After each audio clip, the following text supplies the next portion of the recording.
Right, today we're going to give you a little video presentation or PowerPoint presentation on how you can probably, by learning a few words, avoid getting caught. So we'll start off by saying that the following procedure applies for a summons to appear in court or for any commercial document sent to your name. Now, in this presentation we're going to show you what a name is and what an identity is, so it's all about the name. Most people don't understand what a summons is, so they panic and race out to hire a lawyer. Is that your best option? Maybe not. In most cases, lawyers are part of the game, and so you'll end up getting screwed and pay nicely for the privilege. So how can you avoid going to court? It's all about the words. So if you learn the words, you can start to set yourself free. Probably the two things that you will need more than anything else to get you started are that a Roman court, or the courts that we know, do not operate according to any true rule of law, but by presumptions of the law. So if you don't rebut those presumptions, they become fact and they stand as the truth in law. So get that very, very clear. Rebut the presumptions and they have no standing. If you don't rebut them, they become fact. And the other thing is to know who you are and who you are not. Once you get those two things fixed firmly in your head, then you're on the right way to setting yourself free.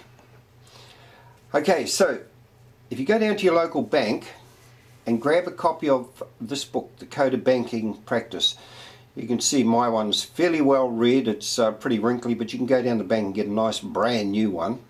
And in there you're going to find some very, very interesting things. Down there you can see where we've highlighted it. It'll become more apparent in the next slide, but in this code, we are and us means your bank. So here it is a bit. You should be able to see it a bit clearer. In this code, we, our, or us means your bank. You or your means you, the customer. You'll need to understand this because this is a code and it can only be cracked if you know the keys. So now what we're doing is we're cracking the code for you. The banking code is telling us how we should refer to ourselves.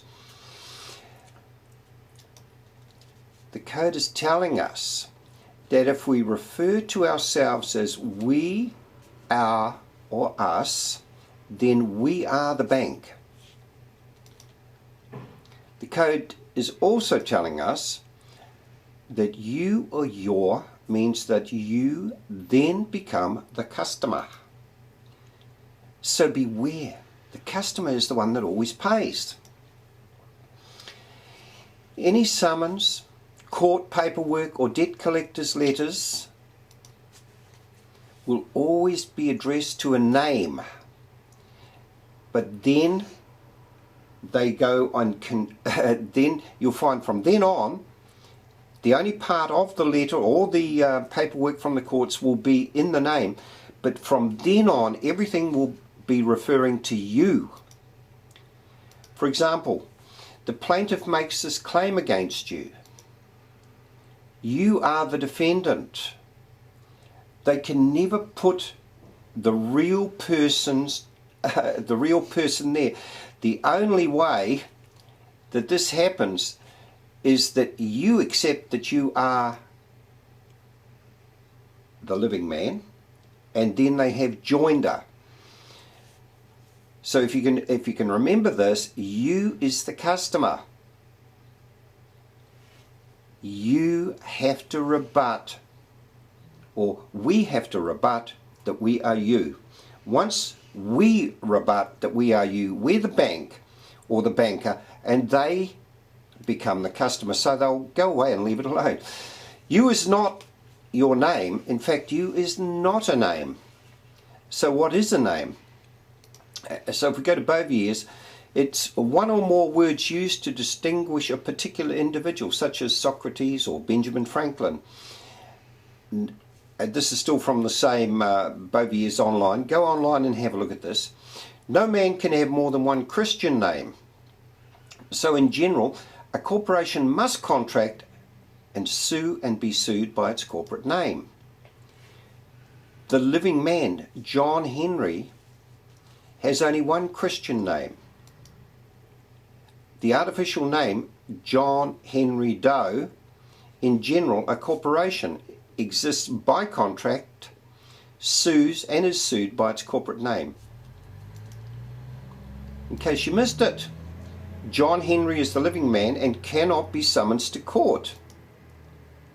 The court is where John Henry Doe, the corporation, goes to fight other corporations. So the moment that you fail to rebut, you become the corporation, John Henry Doe. Read it again. In general, a corporation must contract and sue and be sued by its corporate name. So how does the living man become a party to the contract? By thinking words like you are referring to him. By hiring a lawyer to defend him. By replying to the claim and not rebutting it or arguing with it. By allowing the police to arrest him. The moment that the living man, John Henry, accepts that he is you, he then becomes Doe, a corporation. Doe, being a corporation, can sue and be sued, and this is how they trick us all the time. John Henry cannot. Okay, the persons who institute actions for the recovery of their rights, and those persons against whom they are instituted, are the parties to the actions. The former are called plaintiffs, and the latter defendants. Once again, this is another way that they trick the living man into believing that he is a defendant. It must be rebutted. The term parties is understood to include all persons who are directly interested in the subject matter in issue, who have right to make defence. You do not want to make defence, you want to rebut the claim that you are the defendant, that you are anything else but the living man. Or appeal to the persons not having these rights are regarded as strangers to the cause.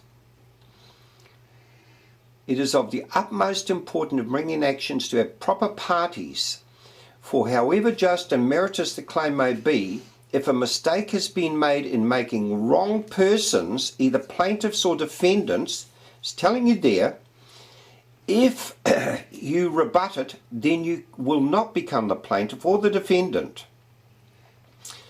Or include many or too few persons as parties, the plaintiff may in general be defeated. Now if you go back through that and get this clear in your head, you will see the moment that you rebut it, that you are the defendant, then the plaintiff may in general be defeated.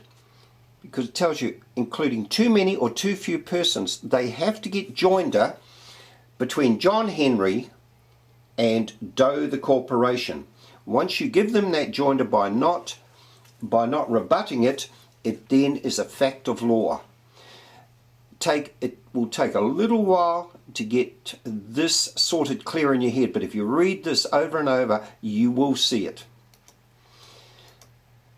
So how does the living man settle his differences? The good book tells us in Matthew 5:25, agree with thine adversary quickly, whilst thou art in the way with him, lest at any time the adversary deliver thee to the judge, and the judge deliver thee to the officer, and thou be cast into prison. So rebut it quickly and do it in private. Never go to court. Only corporations go to court. So rebut it quickly. Send the paperwork straight back to the person who served it on you, rebutting that you are the defendant. Put simply, we reply to the bent copper in his private capacity. And we say, John Henry in his inherent jurisdiction accepts your claim for value and offers to settle in the private upon bent copper providing satisfactory proof to substantiate his claim that the claim was addressed to you but was served on John Henry. It's that simple. So Bent Copper is now required to testify under his own full commercial liability that John Henry is you, and of course they cannot do that. So you rebut their claims right there and then. They have to go away. All they're doing is coming in as mercantile agents and raiding your trust account, making you the customer so that you pay. But if you go and check your own paperwork, you'll find that the birth certificate warns you this certificate is not evidence of the identity of the person presenting it. Now get this very clear. You'll find that anyone in the military or in the police force, they do not have names, they have identities. So if you ask for their name, they will give you a number. So I'm just going to give you a little clue here. You want an identity, give them your birth certificate number. That's your identity. The birth certificate cannot prove the identity, but the number can. So do we use it? Why do we use it to verify our identity?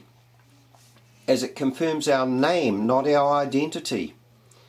Every time they ask you for your birth certificate so that you can get a driver's license or a bank account or anything like that, so look, that doesn't prove my identity. It only proves my name. Therefore, if we continue to use our name, we will continue being the customer and not the bank. I know what I'd rather be. I want to be the bank. Learn the words. Stop using me or I. It's we, our, or us to show your true identity. Me or I is the name. And never be